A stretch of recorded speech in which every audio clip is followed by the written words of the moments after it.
a lot of times we'll just kind of try to make eye contact with people if they're not looking at their phones, if they kind of just give us a look and like follow us with their eyes, like, why is there a cat in the airport? Usually one of us will be like, oh, do you want to pet her? Hello there. Welcome to Warm Fuzzies, a podcast from Daily Paws. I'm your host, Karman Hotchkiss, and today I'm speaking to Nathan and Liane Pensack-Rinehart of Denver, Colorado. Nathan and Liane are the pet parents of Xeli, Denver International Airport's first and only therapy cat. Now, if you're someone who flies a lot, you might have encountered therapy dogs at some airports you've traveled through, or maybe even an occasional cat or therapy pig.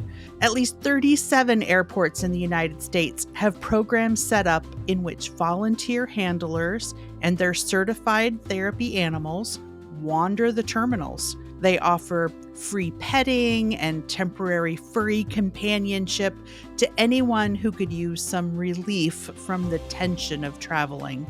Denver has the largest airport animal therapy program in the world. Now, how do we know this? Because in 2022, it was added to the Guinness Book of World Records for being so. Denver has more than 80 dogs on their squad. And of course, one very cool cat named Xeli. Welcome, Nathan and Liane. And would you guys like to introduce yourselves? Yeah, so I'm Nathan. And I'm Liane. We are the cat parents of Xeli, the cat. So Xeli is a registered therapy cat, and she primarily volunteers at the Denver airport with us. So she's joining the Canine Airport Therapy Squad. The acronym is CATS, and she is the first and currently still only cat on the CATS team. That's amazing.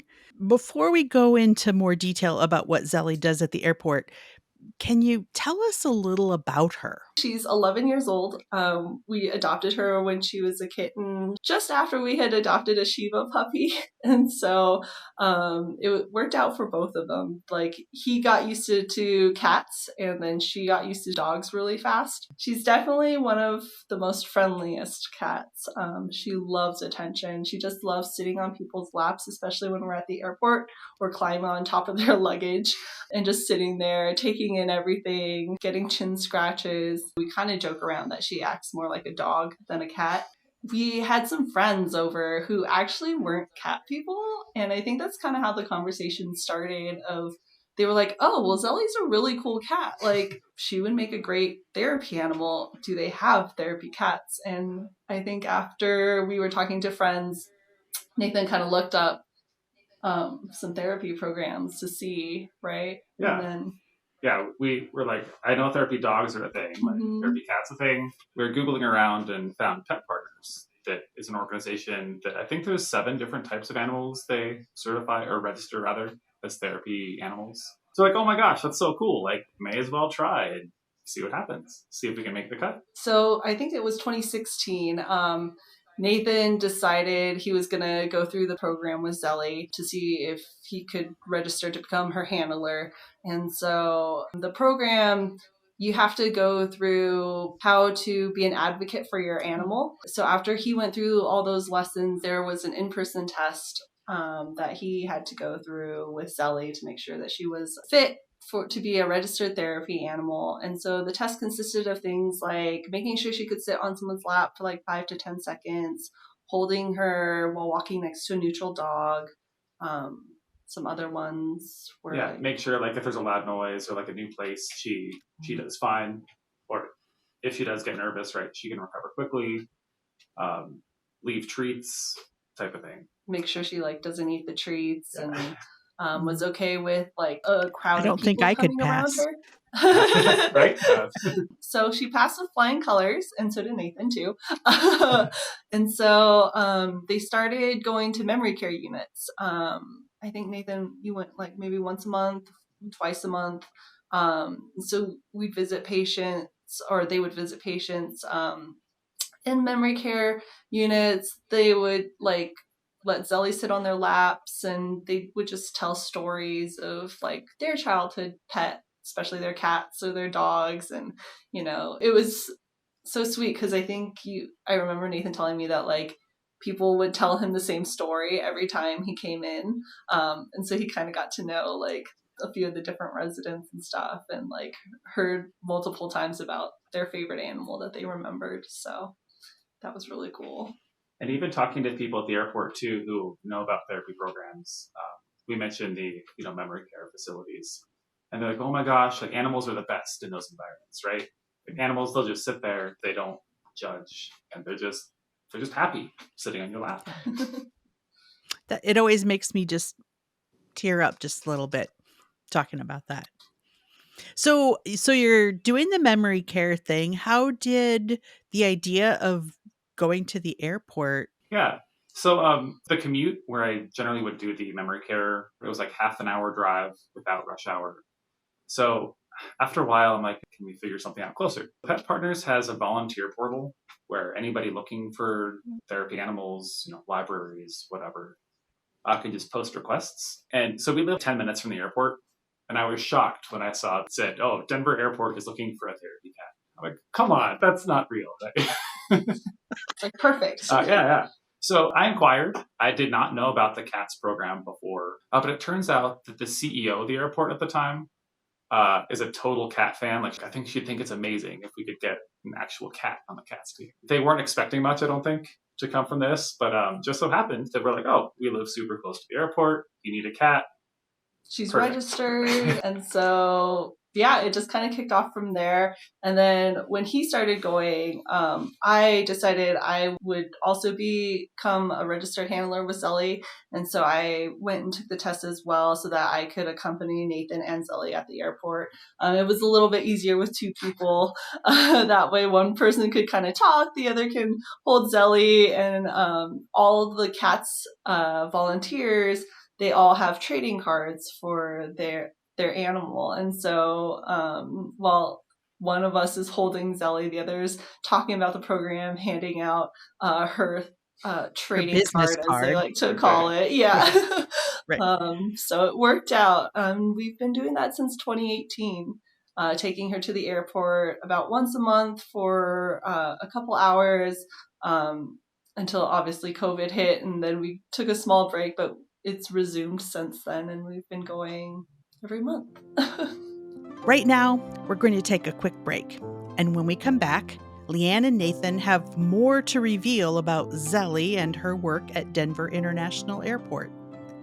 Plus, they'll share how you can find them the next time you happen to be passing through.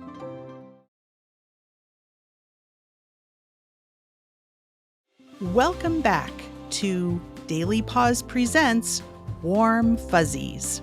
How do you identify, or maybe Xeli identifies, people who want to have a cat visit? Is it the cat hair on their clothes, or are there other ways you can tell? So we have matching vests with Xeli, and all the volunteers have them too at the airport. Her vest does say "Pet Me" on there, although it's kind of hard to see sometimes when she's being held. A lot of times we'll just kind of try to make eye contact with people if they're not looking at their phones, if they kind of just give us a look and like follow us with their eyes, like, why is there a cat in the airport? Usually one of us will be like, "Oh, do you want to pet her? This is part of the Denver airport. We volunteer here." And that kind of gets the conversation going.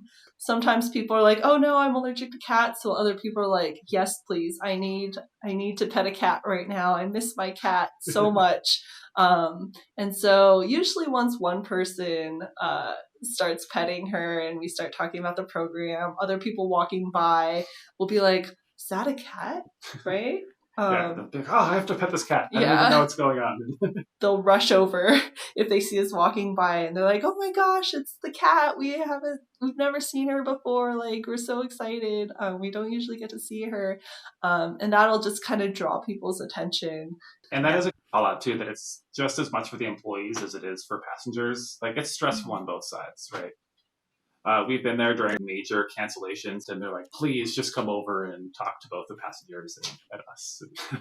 That's a really good point. I hadn't thought about the employee piece, but yeah, they're doing stressful jobs, and many of them are probably away from their pets as well. Yeah. Can you think of any particular stories about somebody that really made a connection with Xeli in a striking way? I don't know that I remember any very specific ones. What sticks to me is when they just see her and then ask if they can like hold her, and then usually once they're cuddling they'll tell us like, oh, I just lost my cat recently, or I've been away from my cat for so many weeks. And those are usually the stories I remember the most. We just let them have their moment with Xeli. And it's also interesting, nowadays with smartphones, everyone at the airport, when we're walking around, is just like, looking at their phone, whatever. But you can look at somebody and be like, they're not probably a cat person. Like we were there a couple days ago, and there was this guy. I'd be like, oh, he's probably not a cat person. Like, kind of this macho big guy. And then he's like, oh, a cat. So we're like, oh, do you want to pet her? He's like, oh, yeah, let's do it. So she jumped on his lap, and like he just opened up and was talking like the most friendly person, right? You're like, I would not expect that. Yeah, it just goes to show that don't judge a book yeah, by its cover, right? Yeah. and that she brings that out from people. Brings out their warmth and their humanity. That's a pretty great gift. For sure. Does she ever interact with the dogs who are part of the CATS program?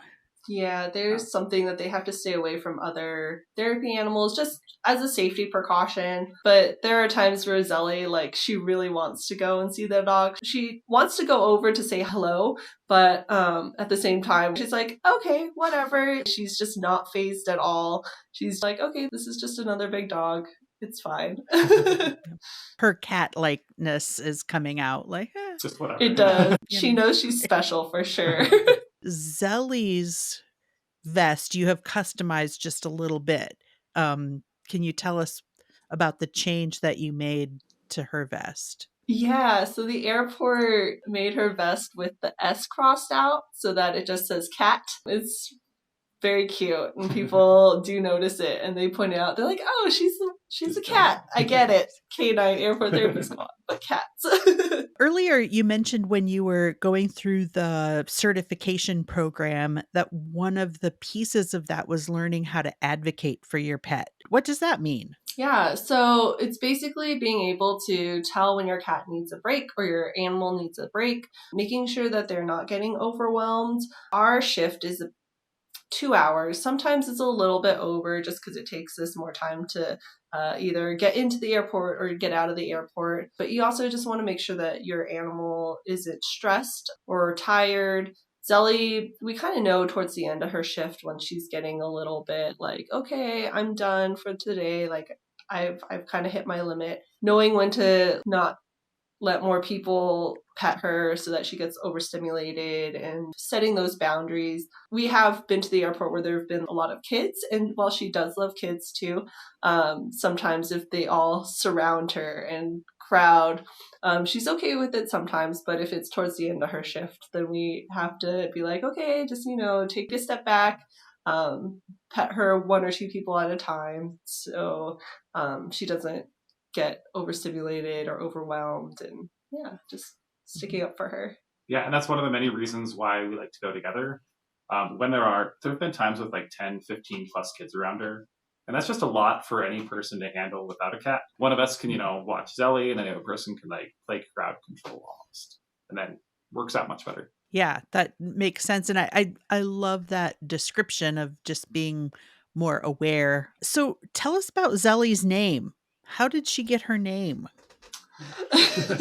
So it's just a very random story. When I was in high school, I used to play online games with my friends, and one of my friends, her online game name was Xeli, and it just stuck with me.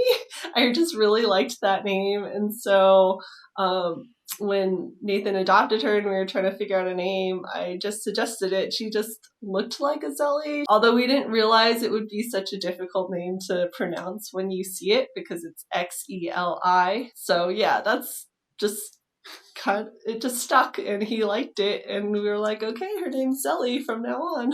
I love that. So when we're traveling through the Denver airport and come across one of the therapy dogs or Xeli working, what should we know? You might not always know they're a therapy animal, especially at the airport, right? There's TSA dogs, there's police dogs. Like you should not pet them. I'll Service always animals. ask, right, if you can pet the dog or be with the dog. Cat. Yeah. The other thing is, like, if they are a therapy animal, they're there for you. Don't be scared of them, right? They're super friendly. Yeah, so just mainly talking about the Denver airport's therapy dogs. They will all have the purple vest, just like their owners. But I agree with Nathan. Definitely ask before, just in case, they might be on their way home. They might be at the end of their shift. You never know. Another thing for therapy animals, just know there is a difference. They are not service animals, so they don't necessarily have a service animal type job, so they can't go into like restaurants and stuff like service animals can. It's a slightly different than an emotional support animal too. Emotional support animals tend to be for their owner or that one person, versus for therapy, animals tend to be, again, like Nathan said, for others. I appreciate that description, the difference between a therapy animal and a service animal. Is there anything else we should know about her? I guess one of the most asked questions we get is like, is she on anything? Like, how do you make her so calm? How do you train her as a cat? And to be honest, we didn't really train her. Like, this is just her personality. And we do get that a lot of people who have said like, oh, I had a stripedy cat too, and they were just the sweetest. And so maybe it's the stripedy cats. But yeah, she just loves people and attention, and yeah. Then when we're not at the airport, I work from home. So she's on my lap, Whenever there's a meeting started, there's like a tail off by my desk. What's going on? So all my coworkers know her as well. She shows up to all the meetings. Yeah, when she's not like in here on his lap, she's definitely on the couch, or she is with the dogs, like not chasing them, but having them chase her and just teasing them, or she's outside on the deck sunning herself. So, my last question to you guys. If I'm stuck in the Denver airport and I really need a Xeli dose, where can I find you guys? Yeah, so if you follow Denver or Den Air on X or Twitter, they usually post which therapy animals are on which concourse that day or the day prior. Because it's a volunteer program, we only are able to go once a month for a couple hours, and usually you can find us on concourse C. Sometimes we'll be at the main terminal, or we'll switch it up and be on concourse A or B, but it's really easy to get through in between all the concourses through the train at Denver Airport. If you know you're going to be at Denver Airport, you can always just message us through Xeli's Instagram, or Therapy Cat Xeli, and then we can always check our schedules to see if we're available to stop by with her to volunteer and just do her hours then. So yeah, there's a few ways, but definitely check Denver Airport online. And if that's not enough options, if you also Google for Denver Airport cats, all the profiles are online, so you can see Xeli, all the dogs. There's an email address there. You can also email the airport. Awesome. Well, I personally will be scheduling longer layovers in Denver from now on, and just in the hopes that it'll all align. Sure, yeah. So, Nathan and Liane and Xeli, thank you so much for your time today. It's been an absolute joy to learn more about this program and to meet you. Thank you very much. Thank you so much for having us. Thanks for the opportunity as well. Appreciate it. Thanks for joining us for this episode of Daily Paws Presents Warm Fuzzies. Be sure to follow us on Apple Podcasts, Spotify, or wherever you listen, and we'd love your feedback. If you could rate this podcast and leave us a review, we'd really appreciate it. You can also find us online at dailypaws.com/warmfuzziespodcast.